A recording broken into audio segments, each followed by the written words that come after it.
15 years of marriage gone overnight, but she never saw my revenge coming. At 11:42 p.m., inside a quiet condo in Des Moines, a man sat at his kitchen table, staring into the cold blue light of his phone screen. The world outside was silent, but inside him, a storm was building. His name was Leonard Kessler, 54 years old, a forensic accountant by trade, detail-oriented. A man who had spent decades examining numbers for hidden truths. Yet in this moment, the truth that stared back at him wasn't from a spreadsheet. It was a text message. The words were short, brutal, and final. I'm not coming back. I've met someone better and already moved your things to storage. Attached was a screenshot of a bank transfer, 118,000 gone. Their joint savings account drained into her personal one. That was it. 15 years of marriage, packed into 2 sentences and a single image. Leonard set the phone down beside his half-finished coffee. His hands didn't shake, not yet. He simply sat still, letting the weight of the message press into him. The betrayal wasn't just emotional, it was financial, calculated, and cold. And yet, a part of him wasn't surprised. For months, maybe years, the signs had been there. Dana, his wife, had been drifting further away. She was 34 when they met, vibrant, ambitious, radiant in social settings. She had opened a yoga studio, loved to travel, and slowly became immersed in the shiny, curated world of wellness influencers. But as her world expanded, Leonard's role seemed to shrink. Conversations about her trips ended quickly. Her phone calls stopped abruptly whenever he entered the room. New clothes appeared, though he never saw her wear them around him. Weekend trips stretched into week-long retreats. And then there was last Christmas. She forgot his birthday. A day later, she made up for it with an expensive watch, but the gift felt transactional, hollow. Leonard noticed it all. Of course he did. He was trained to notice. His job was literally to find discrepancies, hidden movements, and patterns of deception in financial records. But when it came to his own marriage, he did what so many of us do. He stayed silent. He told himself not to overreact. He rationalized. Maybe that was his first mistake. Or maybe he thought bitterly.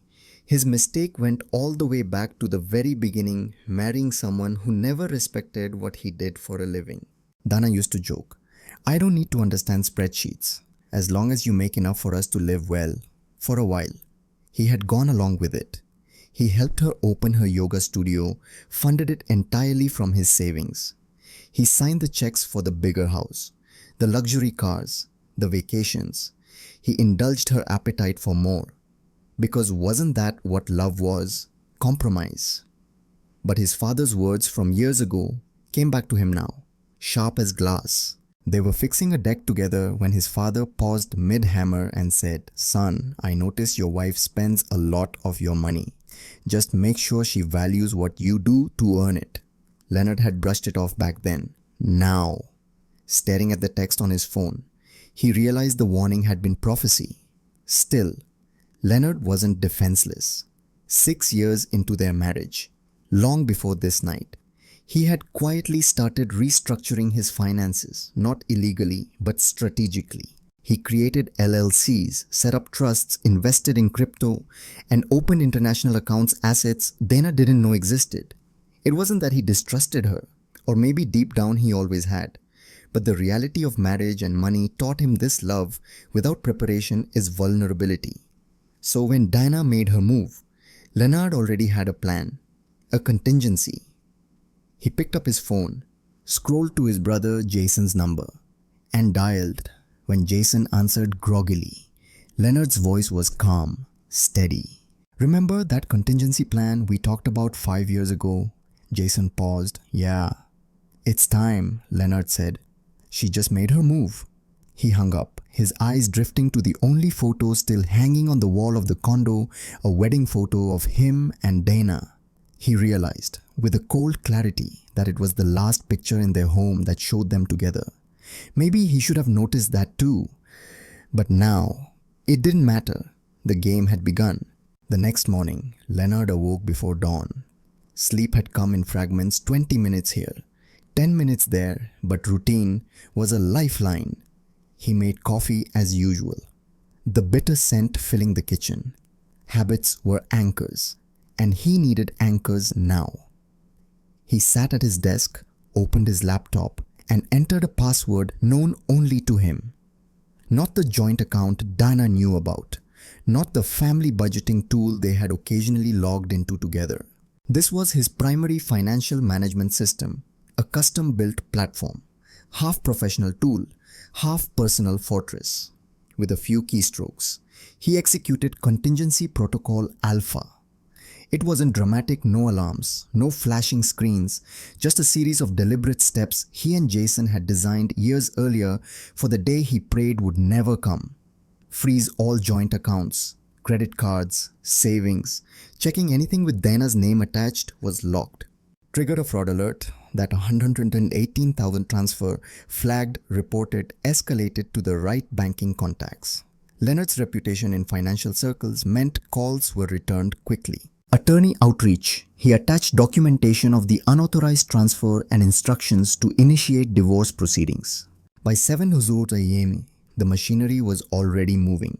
Dana thought she had struck decisively, but she had no idea Leonard had built a safety net years earlier. Still, the numbers didn't tell the whole story. Betrayal isn't just a transaction. It's a theft of trust, of history, of identity. To process that, Leonard did what came naturally. He investigated. He pulled up public records on Trey Harmon, the man Dana had been tagging in Instagram posts for months. Trey, the fitness influencer with a jawline sharper than his balance sheet. Leonard cross-referenced corporate filings, loan applications, business credit lines. What he found was both unsurprising and infuriating. Trey's gym business was drowning. Maxed out credit cards, a lease he couldn't afford, loans stacked on loans. And then the kicker, Dana had co-signed a car loan with Trey just 2 months earlier. 15 years of marriage, and she had been leveraging his household's resources to fund another man's lifestyle. Leonard closed the laptop, exhaled slowly, and drove to the storage unit Dana had mentioned in her text. Using the code she'd sent, he retrieved 2 boxes of clothes and his old laptop. That was all she'd left for him. The rest family photos, books, his father's watch gone. It wasn't just about money anymore. It was about erasure. She had tried to scrub him out of his own life. Forensic accountants don't rage, they don't flip tables, they build cases piece by piece, evidence by evidence, until the picture is undeniable. So Leonard began cataloging everything: transfers, loan documents, digital breadcrumbs, every shred of proof that showed Dana wasn't just unfaithful, she was financially reckless and possibly criminally negligent. By noon, Dana's calls started flooding his phone. 10 missed calls. Then a text. "What the hell did you do? The money's gone and my cards don't work." Leonard ignored it. At 3:30 p.m. she escalated. Showing up at his office, the receptionist buzzed in nervously. "Your wife is here. She's insistent." Dana stormed into the lobby, her appearance immaculate as always. Designer sunglasses perched on her head, yoga clothes coordinated like a magazine spread. To onlookers, she radiated control, but Leonard saw the tremor in her smile, the edges fraying. "Leonard," she said loudly enough for everyone to hear, "there's been a huge misunderstanding with the bank. All our accounts are frozen." "Not a misunderstanding," Leonard said evenly. "You transferred funds without authorization. The bank flagged it as fraud." Her smile faltered. "It was our joint account." "I'm your wife." "No," Leonard said, his voice quiet but firm. "You're my soon-to-be ex-wife, who emptied our savings while informing me you'd found someone new." "That's financial misconduct." Dana's voice dropped to a hiss. "You cannot do this to me. I've already put deposits down on a new place. I've made commitments to Trey." "Yes," Leonard replied coldly. "I know all about those commitments." Her face drained of color. "You're investigating me. No, Leonard said. I'm protecting myself. She tried to recover. I deserve half of everything. Leonard let out a humorless laugh. Half of what's in those accounts? Sure. But you seem to think that's all there is. You'll find out in discovery. For the first time in years. Dana looked confused, even vulnerable. She had thought she was orchestrating the game. She didn't realize Leonard had built the board. That night, Leonard sat in a quiet coffee shop, laptop open, notes sprawled. His emotions had shifted from shock to clarity. He wasn't angry anymore. Anger was reactive. Focus was strategic. Dana thought betrayal was a clean break. Leonard knew better. In law, in finance, in life, actions have consequences. And for the first time in 15 years, he felt not like a victim, but like a man finally reclaiming control. By the end of the first week, Leonard had transformed from stunned husband to forensic investigator. Every evening, after work, he buried himself in data account ledgers, transfer histories, property filings, even Dana's social media posts. What emerged was a disturbing mosaic. It started small hundreds here, thousands there. At first glance, they could have been explained away: withdrawals for studio expenses, trips with her yoga group, gifts for clients. But patterns don't lie. Transfers clustered around certain dates, linked to unfamiliar accounts. The deeper he looked, the clearer it became. Dana had been siphoning money for over a year. Roughly $80,000 had been funneled into accounts tied to Harmon Fitness, LLC Trey's gym business. Leonard stared at the records one night and muttered to himself, she wasn't just leaving, she was financing her exit. It's one thing to be cheated on emotionally, it's another to realize your partner has been draining your shared resources to bankroll their new life. Experts in marital breakdowns call this financial infidelity, secret spending, hidden accounts, co-signed loans. Studies show it's nearly as damaging as romantic betrayal. In fact, financial betrayal is often harder to recover from because it leaves lasting consequence long after the emotional wounds fade. Leonard felt that truth in his bones. Every line of data was a dagger. Dana hadn't just fallen for someone else. She had planned her escape like a business merger, shifting funds, securing liabilities, co-signing loans, all under the assumption Leonard would never notice. She underestimated the wrong man. Leonard wasn't alone. His brother Jason, a digital security specialist, became his shadow partner in the investigation. Their collaboration felt almost professional, like one of the fraud cases they'd cracked together years earlier. Jason pulled public filings, scanned metadata from Dana's posts, and even traced IP addresses from emails Leonard recovered. Within hours, they uncovered damning details. Trey's gym lease was 3 months behind. 3 business credit cards maxed out. A $175,000 loan secured by gym equipment, co-signed by Dana listing marital status married to get favorable terms. Jason leaned back in his chair, shaking his head. She tied your assets to his sinking ship. Leonard rubbed his temples. So every piece of debt he can't pay drags me down too. Jason nodded grimly. Unless you cut ties fast and file for protection, which we're already moving on. It was staggering. Dana hadn't just betrayed Leonard, she had gambled with his future. Numbers told one story, but Leonard's heart told another. At night, he lay awake, not just angry but hollow. How long had she been planning this? How many dinners, trips, conversations had been staged while she quietly emptied accounts behind his back? He remembered sitting across from her at restaurants, smiling at her Instagram followers, ordering expensive wines, all the while. She knew where the money was coming from. She knew it was draining him not just financially, but spiritually. That's the cruelty of betrayal. It makes you question not just the person, but yourself. Was I blind, weak, foolish? But Leonard knew better than to wallow. As a forensic accountant, he'd seen this play out in countless other families.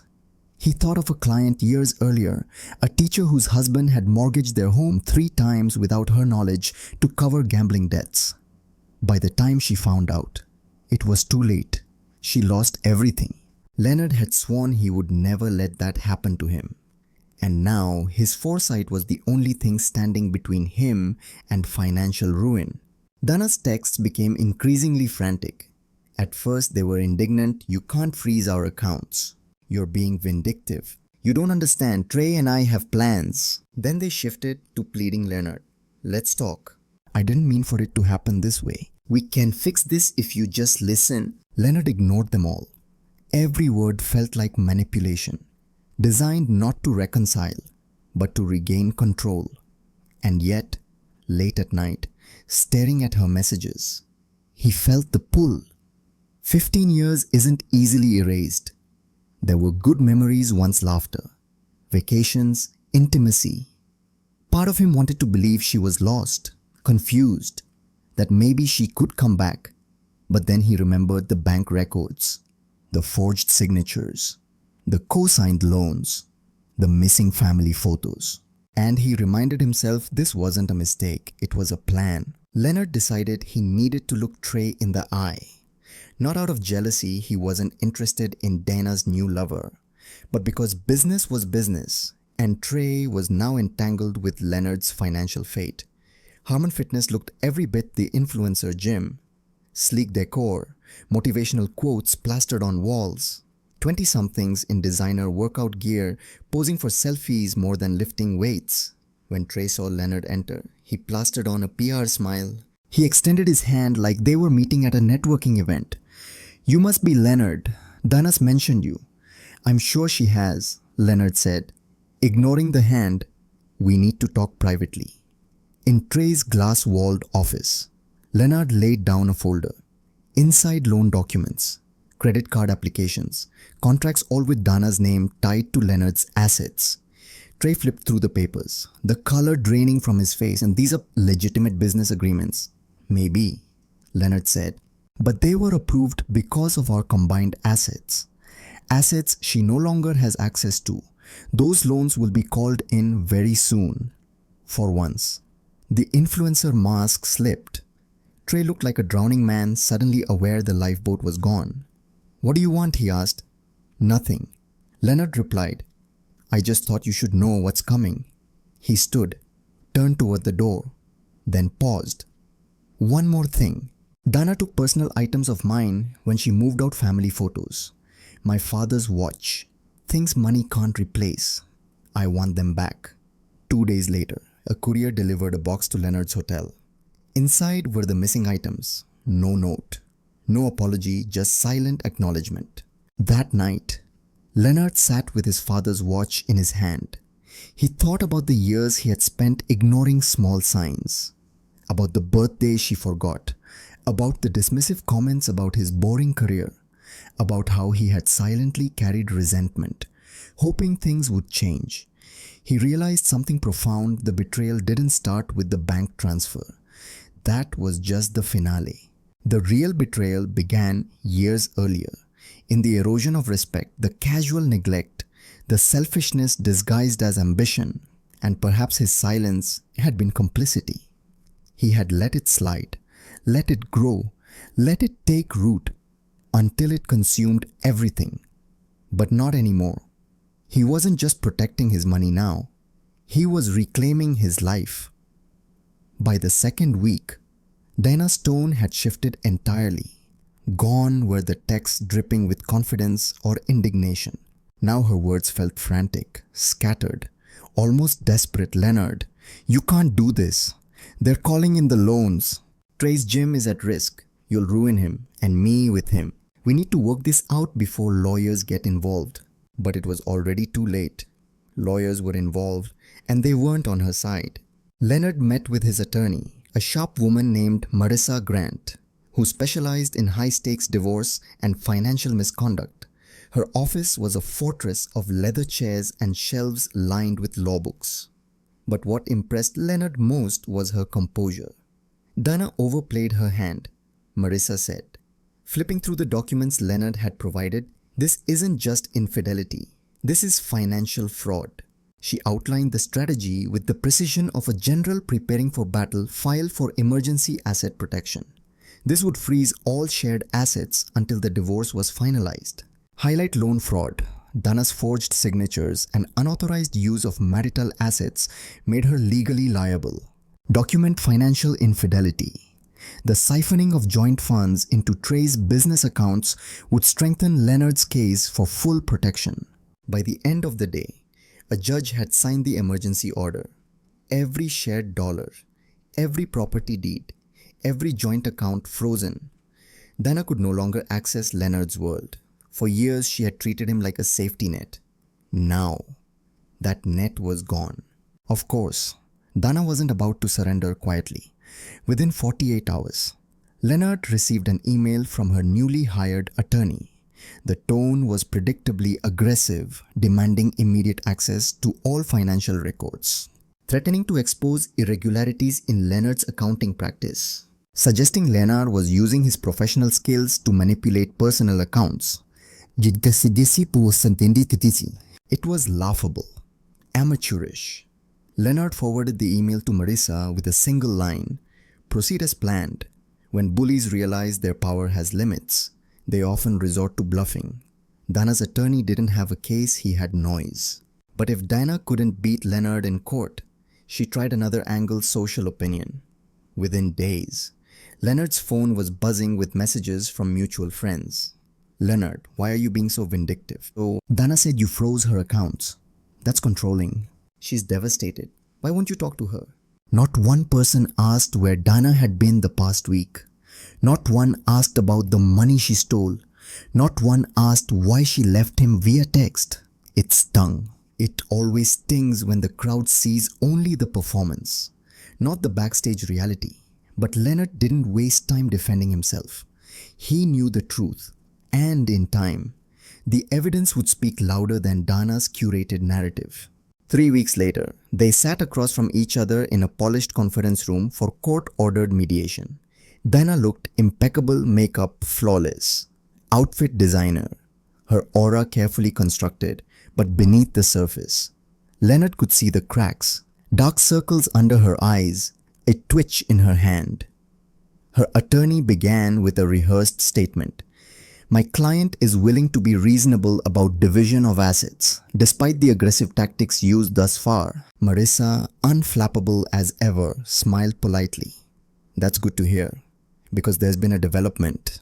She slid a document across the table. "The bank has completed its fraud investigation.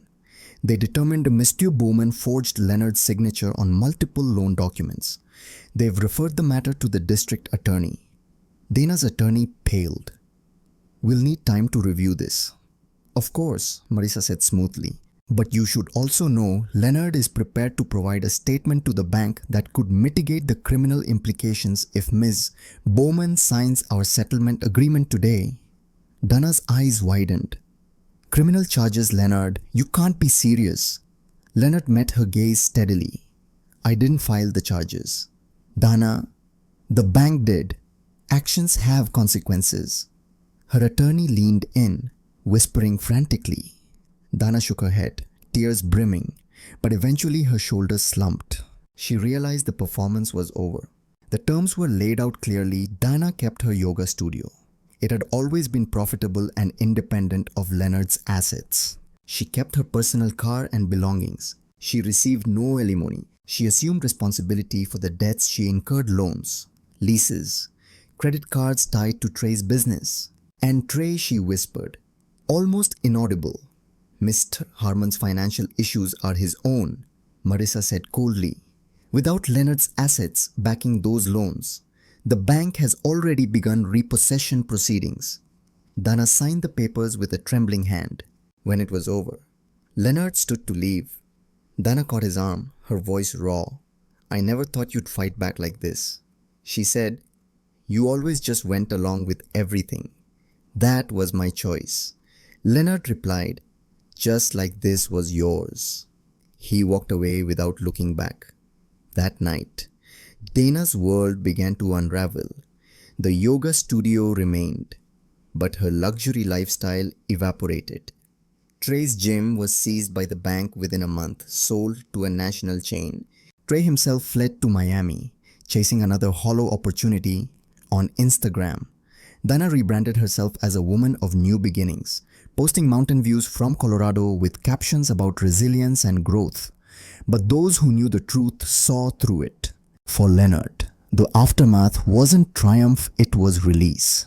He moved into a modest craftsman house near downtown Des Moines. Not flashy, not curated, but real. It needed work cabinets, paint, a new fence.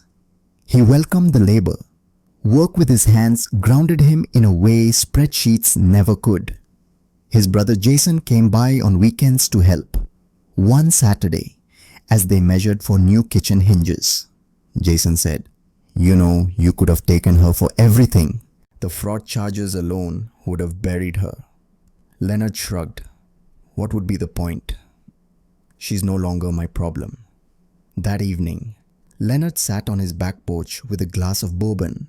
The neighborhood was quiet, dogs barking in the distance, children laughing, the hum of crickets. It was different from the upscale community Dana had once insisted on. Different, but somehow more real. He thought about the last 15 years, about how he had ignored signs, allowed someone else to define his worth, tolerated disrespect because it was easier than confrontation. He didn't feel victorious. He didn't feel vindicated. He just felt free. When the dust settled, Leonard found himself in unfamiliar territory. Not the polished conference rooms of mediation, not the courtroom where evidence and arguments flew, not even the condo that once held the illusion of family. Instead, it was silence, the kind of silence that follows a storm. He would sit on the porch of his modest new home and listen children laughing down the block, dogs barking in the distance, the hum of cicadas in the warm Iowa evenings. In those moments, he realized that freedom often doesn't arrive with fireworks. Sometimes it just feels like peace. But peace comes with reflection. And Leonard had plenty of time to think. He replayed the years in his mind like an accountant auditing his own life. There were so many small red flags he had waved away. The weekend retreats that stretched longer and longer. The Instagram captions about new journeys that never included him. The phone calls that cut off when he entered the room. The forgotten birthday. The empty gestures that replaced genuine connection. Each, on its own, seemed manageable. Together, they were a pattern he had chosen to ignore. It's a truth many people face. Betrayal rarely starts with one dramatic act. It begins with erosion, the slow crumbling of respect, of attention, of shared dreams. As a forensic accountant, Leonard had long understood numbers, but even he underestimated the damage of financial infidelity until it was personal. According to studies by the National Endowment for Financial Education, 1 in 3 adults in committed relationships admit to financial deception, hidden accounts, secret spending, undisclosed debts, and couples who experience it report higher rates of mistrust, conflict, and divorce. Dana wasn't unique. She was part of a disturbing pattern. Leonard remembered cases from his own practice. A man who discovered his wife had secretly taken out payday loans to fund her sister's business, leaving him liable for thousands. A teacher blindsided when her husband refinanced their home without telling her, sinking them into foreclosure. A small business owner who realized his spouse had been siphoning inventory and cash to support an affair. The numbers differ, but the theme is the same. Secrecy corrodes trust faster than anything else. Leonard's saving grace wasn't luck, it was preparation. 6 years earlier, when Dana's spending habits first worried him, he had quietly diversified his assets, LLCs, trusts, offshore accounts, crypto, separate email accounts, contingency plans with his brother. It felt paranoid at the time. Now it felt prophetic. It reminded him of something his father used to say, prepare for the storm before you see the clouds. Without those steps, Dana's betrayal might have bankrupted him. Instead, he walked away intact. Not untouched, he still carried scars, but intact. Yet Leonard knew this wasn't just about money. It was about humanity. Betrayal doesn't just drain your bank account, it drains your spirit. It makes you question your own judgment. It leaves you lying awake at night, wondering how many of the moments you cherished were real and how many were performances masking hidden agendas. Leonard thought about the vacations, the dinners, the laughter. Did Dana truly enjoy those moments, or were they just stepping stones toward her eventual exit? That was the cruelest cut of all the uncertainty of memory. But he also knew dwelling on that uncertainty was a trap. He couldn't rewrite the past, he could only shape the future. Leonard's story isn't isolated. It's echoed in countless real-life accounts. Case Study 1. In 2017, a man in California discovered his wife had opened over a dozen credit cards in his name. She used them to fund trips with her lover, leaving him with more than $200,000 in debt. Courts later ruled her actions as fraud, but the man's credit was destroyed for years. Case Study 2 in the UK. A woman was sentenced for forging her husband's signature on loan documents totaling $150,000. She funneled the money into her new partner's failing business. Much like Diana, she thought her husband would never notice until it was too late. Case Study 3. A survey revealed that nearly 40% of divorced individuals cite financial issues as the primary reason for their split. Infidelity may break hearts, but money often breaks marriages. These stories highlight why Leonard's preparation mattered. While others lost everything, he walked away stronger.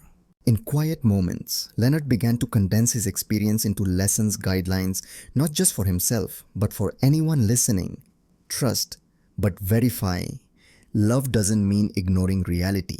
Transparency in finances is as vital as transparency in emotions.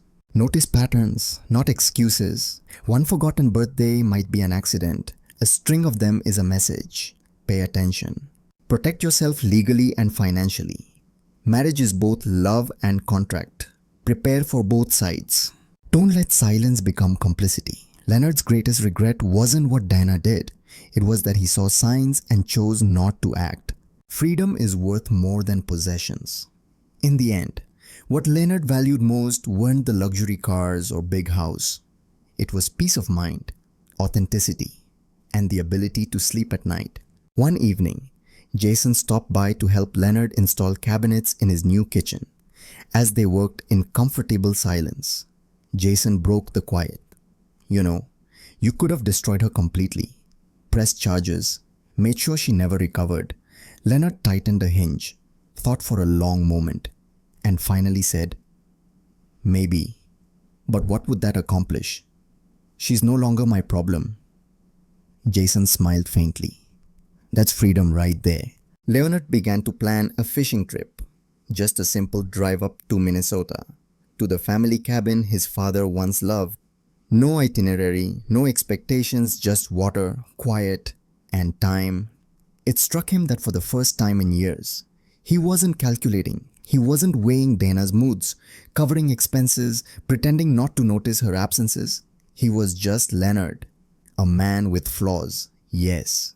A man who had been betrayed, yes. But also a man who had chosen not to be defined by betrayal. And that choice, that freedom, was the truest wealth of all. The day Leonard finally packed his truck and headed north, the sky was wide and clear. It wasn't an escape, it was a beginning. He had no itinerary, no strict destination beyond the old family cabin in Minnesota. For once, his life wasn't dictated by spreadsheets, schedules, or someone else's demands. The hum of the highway beneath his tires felt like a cleansing rhythm. Every mile put distance between him and the betrayal that had once consumed him. The text message that shattered his marriage still existed, but its power over him had faded. The cabin wasn't much a weathered structure by a quiet lake, with creaking floors and the faint smell of cedar. It had belonged to his father, who had always said the place was where a man could hear himself think. Leonard sat on the porch that first night, bourbon in hand, staring out at the water reflecting the moonlight. He thought of his father's warning years ago, the one he had dismissed: "Son, just make sure she values what you do to earn it." The old man had been right. And Leonard had learned the lesson the hardest way. But now, in the stillness, he felt something surprising: gratitude. not for the betrayal itself, but for the way it had forced him to rebuild, to rediscover who he was without Dana's shadow. Leonard realized that for years he had equated wealth with possessions, the house in the nice neighborhood, the luxury vacations, the designer watch Dana bought to cover the guilt of forgetting his birthday. But here, in a cabin with peeling paint and mismatched furniture, he felt richer than he ever had, because wealth wasn't just numbers on a statement, it was freedom, it was authenticity. It was waking up without lies in your bed or manipulation in your inbox. He thought back to the conference room during mediation, watching Dana crumble when confronted with consequences. She had wanted money, lifestyle, status, but in the end, she lost the one thing Leonard now treasured most: peace. One night, Leonard sat at the cabin's old wooden desk and wrote a letter to Dana. He never intended to send it. The act of writing was enough. Dana, for years, I gave you everything you asked for: the house, the studio, the cars, the trips. I thought love meant providing. I thought compromise meant silence. But silence let rot grow where love should have been. I ignored the signs because I wanted to believe in us. That was my mistake. You thought you could erase me, move my things to storage, drain our accounts, replace me with someone flashier. But you didn't know me. You never cared to. You saw me as a bank account with a name attached. You underestimated me. And in the end, you underestimated yourself. I don't hate you. I don't wish you harm. But I also don't pity you. You made your choices, and now I've made mine. I'm free. He folded the letter, tucked it into a drawer, and never looked at it again. When Leonard returned from his trip weeks later, he wasn't the same man who had once sat frozen at his kitchen table, staring at a devastating text message. He was leaner, steadier, sharper. He understood now that betrayal doesn't define you unless you let it.